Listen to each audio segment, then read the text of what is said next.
Hello, I'm Dr. Anna Dale. I teach philosophy at Mount St. Mary's University in Emmitsburg, Maryland. Book 7 of Plato's Republic begins with the famous Allegory of the Cave. The allegory has 5 stages, so read carefully, taking notes on what happens at each stage, and try to answer the questions I'm about to give you. In the first stage, prisoners are held in an underground cave. The most important thing about them is that their knowledge is limited. They have limited knowledge of themselves and limited knowledge of the world around them. How is their knowledge limited? In the second stage, a prisoner is released and turns around to face the fire. At first, he wants to return to captivity. Why?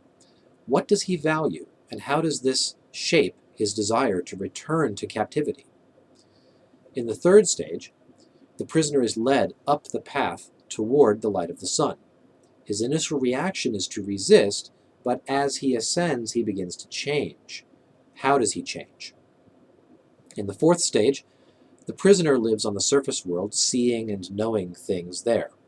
Now, he has more accurate knowledge about himself, about what he is, and about the world around him, including the cave world he used to value so much. Why has his judgment about the value of the cave world changed? In the fifth stage, the prisoner returns to the cave and tries to convince his old friends to join him on the surface.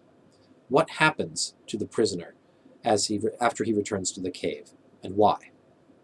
Next, I want you to read carefully the short section from 517b to c, where Socrates compares the imagined ascent out of the cave and into the sunlight to the upward journey of the soul to the intelligible realm. Take note of 4 parallels. The prison cave is like the material world. The light of the fire is like the sun in our world. The journey out of the cave is like philosophical education. And the sun is like the form of the good. Socrates tells us that the form of the good controls and provides truth and understanding, and that once we see it, we will realize that anyone who is to act sensibly in private or public must see it. It seems that both our personal, private happiness and the political good of cities and nations, the public good, depend on knowing the form of the good. Then we are told that if this allegory is a true description of human nature, then education does not involve adding information or powers to the human soul.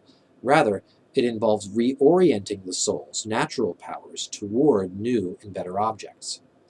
I will leave you with a discussion question. Why must anyone who wants to act well in private or in public know the form of the good?